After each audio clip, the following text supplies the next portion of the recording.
one, go. Careful. What are you doing? Are you okay?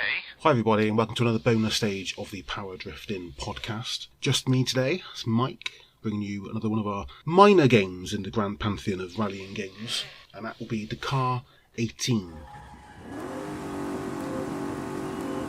5, 4, 3, 2, 1, go!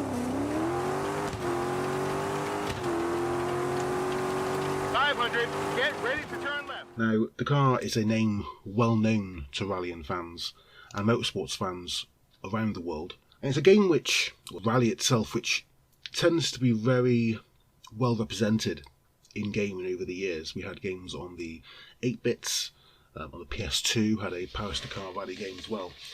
And when Dakar 18 was announced, I felt it was a game which could really push the latest generation of consoles to its fullest. And so I was very excited to finally pick up the game a couple of years ago now when it was released. And it's an interesting one. Not many people have played it. I think possibly its reputation has not been the greatest. So today we're just going to have a quick look and my sort of views and opinions on the game.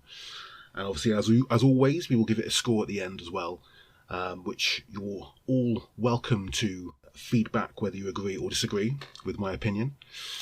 A little bit about the Paris Dakar Rally, or the Dakar Rally, to start with. As you may have noticed, I already called it the Paris Dakar Rally, which is not its official name anymore.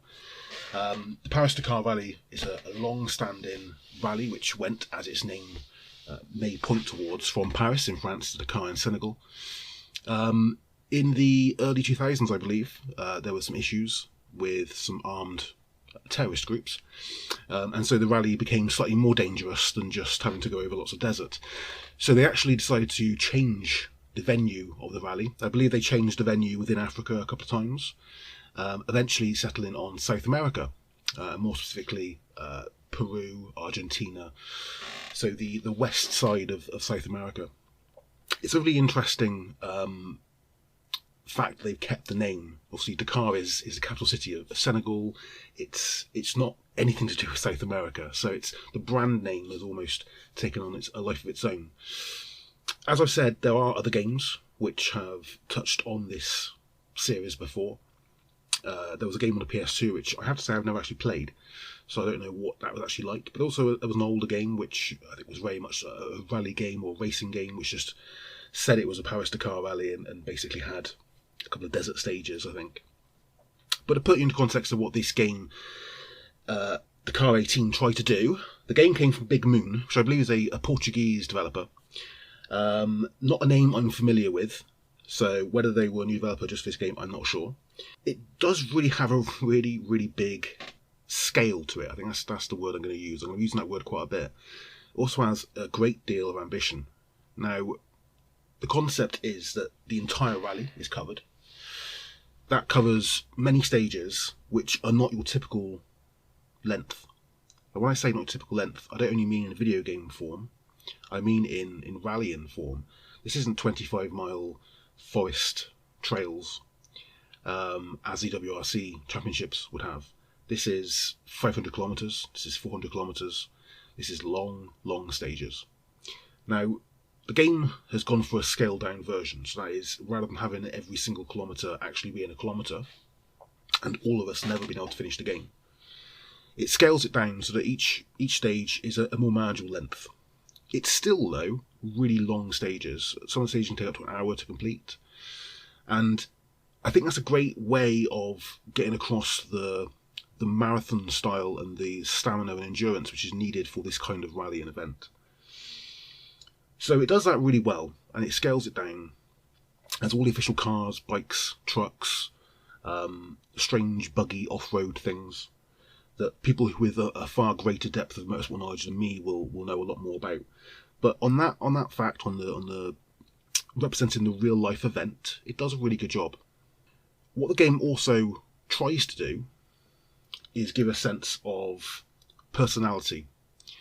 You can get out of your car. You can fix the wheels. You can dig yourself out if you get stuck in a stream or in some particularly deep mud. and you will need to do this throughout the game. They don't use that as much as they should, and there are other aspects which point towards why the game doesn't have the greatest reputation in the world, which I'll get onto in a second. But as with every game, it's very easy to go through the game and actually look at different parts and see where the good bits are and where the bad bits are. So I want to start off with the sort of aesthetic side of stuff, the graphics and the audio. Go straight ahead to off track. Cap 0. Sand. 500. Continue straight ahead. Uphill dune. Ruins on the right side.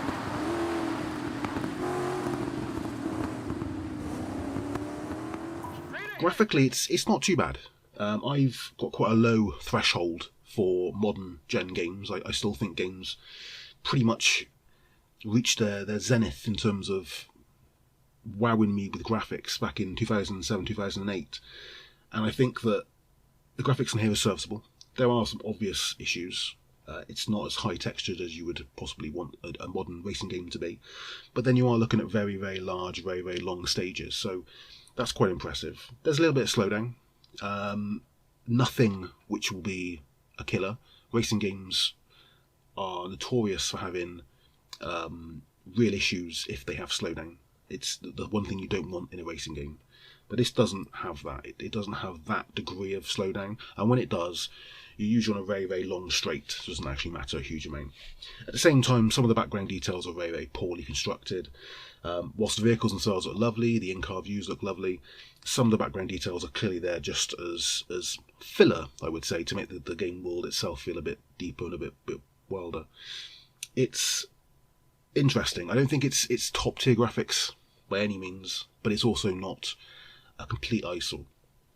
Audio is an interesting one. If you've played the game, you will probably be expecting me to say the co-driver is insane, and that is 100% true. I actually came away from the game feeling the co-driver hated me. I believe he may actually be stalking me at this very moment, because he screams at you with a level of hatred and anger that I feel is perhaps a little bit unwarranted. But I think generally it shows the sort of budget side of the game. The audio itself is not great. The cars, the cars and the vehicles don't sound amazing. They sound okay, but you're not going to get anything from this which is going to make you think, wow, they've really pushed the sound of modern gen consoles to its fullest. Which I suppose, again, in most games, most racing games, it's not really that important to us. We don't really mind too much. But when you've got to have each of these stages for an hour, the screaming of the car and the detail isn't there. So if we hark back to something like Dirt on the Xbox 360 and the PS3, the audio was praised because it had so much to it, so much depth to it.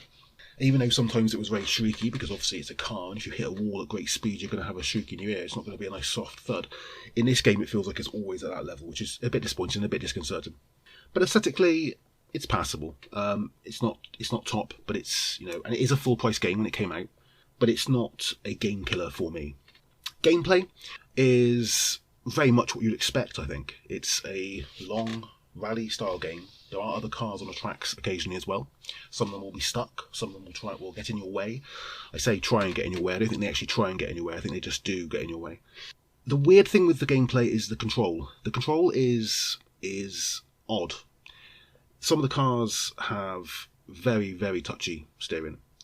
The physics in the game do appear at times to not really match realistic physics, which I suppose to an extent you can understand for a low, say, caliber game. It's not a low caliber game, I don't sound insulting, but a game which hasn't got the highest degree of AAA status.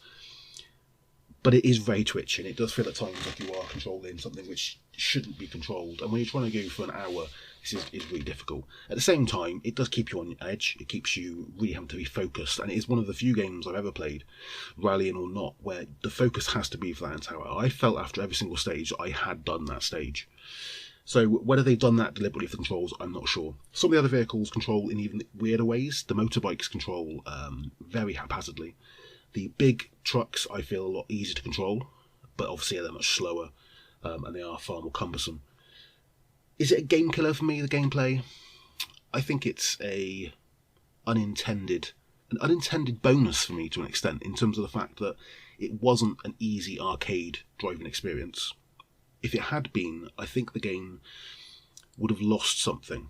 And I will go into that in a second, but I think because you feel like you are battling these high-powered vehicles at times, I think that might be a positive. It's a strange positive, but it's a positive.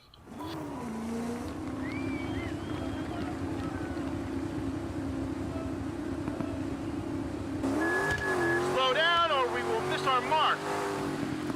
Finish speed limit zone. Go, go, go! Straight ahead! 4Ks and 100. Stay on track. Let's go! In terms of the longevity of the game and how deep the game is, there are all the stages, which are several. There's also some DLCs provided as well, which provide some smaller rallies. I believe those rallies are for rallies which are sort of warm-up rallies for the main event. I have played these as well. They're unremarkable in terms of they are pretty much the same as the main game, but it's nice. There's lots of different options you can do. I think there's some hunting missions as well, so ones where you have the entire map for each stage and you can go around and find certain items. I think there's only a few items per stage, which made it slightly redundant, but that is, again, the interesting side to it. There is multiplayer as well.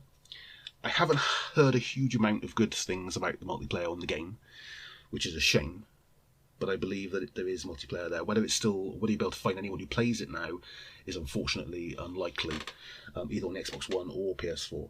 But I suppose it's great that they had that in there as well. Longevity-wise, it's a long rally. I think the first rally attempt I did took me 11 hours, and I did really feel part of that rally. Now, I touched upon slightly earlier on about the fact that the unintended benefit or positive to the game from the controls. It's a really weird thing.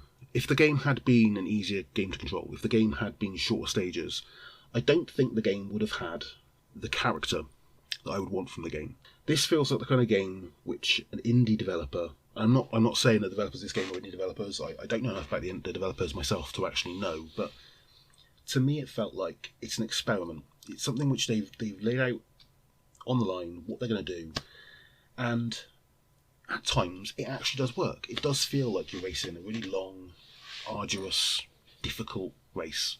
I'll use a comparison. The comparison I'm going to use is, it feels a lot like, to me, playing the game Shenmue. Now, for some of our listeners on our podcast will know what Shenmue is. A great Dreamcast game. And in that game, one of the reasons many people didn't like the game is because it had elements you had to work. You had to work for things. You had to drive a forklift. You had to do certain jobs within the game. And to me, it feels a little bit like that. It feels a little bit like one of those walking simulators. It feels a little bit like one of those, Crane Simulator 2019, or, I don't know, Sheep Herder 2020, whatever the games are called. It feels like that. It feels like a game which is a job, a task.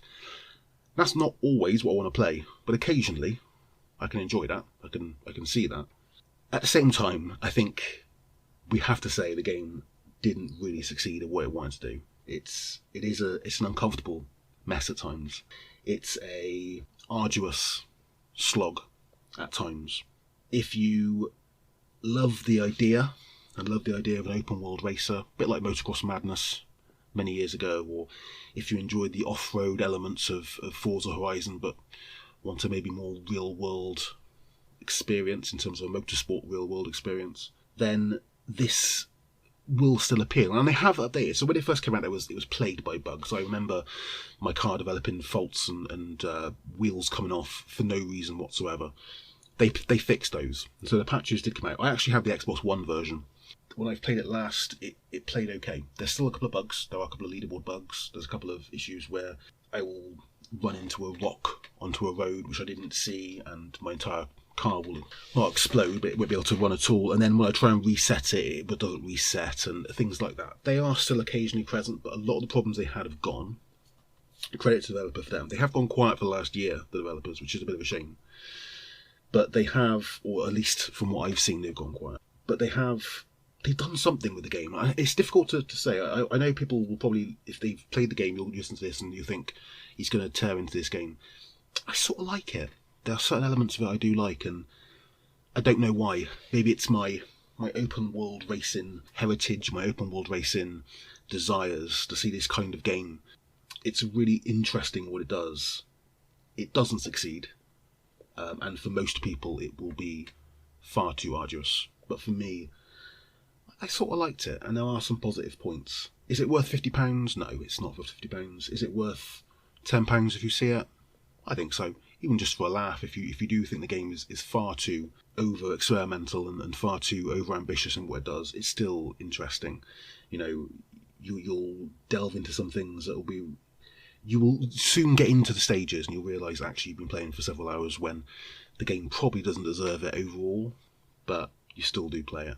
The game is still available, I believe, online. I believe online it is available for full price, which obviously I wouldn't recommend. If you can find it for cheap, though, I think it is a game you should pick up. And so on to our score, which we do give every game we review. I am torn. I want to give it a score which I believe reflects what everyone will feel about the game. But I also want to give it some kind of higher score simply because of the fact I think it does do something for me. I think on the basis that it doesn't really work as well as it should do, I will give it a 4 out of 10. But I think that it's got the potential, and if there is a Dakar 20, I think we all hoped for a Dakar 19, but that's now gone.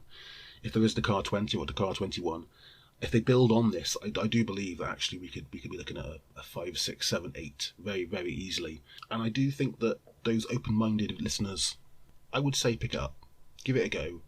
For a cheap price, it's definitely worth just experiencing what it tries to do. And I rambled on for way longer than I was going to. I did warn Tom that I would be talking about Dakar 18 a lot longer than our normal length of bonus stage episodes. However, I think I've covered everything I wanted to cover. Catch us on our next special stage episode and keep listening for our bonus stage episodes. We have plenty coming up. We have 40 years of rally games to cover. So we will see you again, or I will see you again.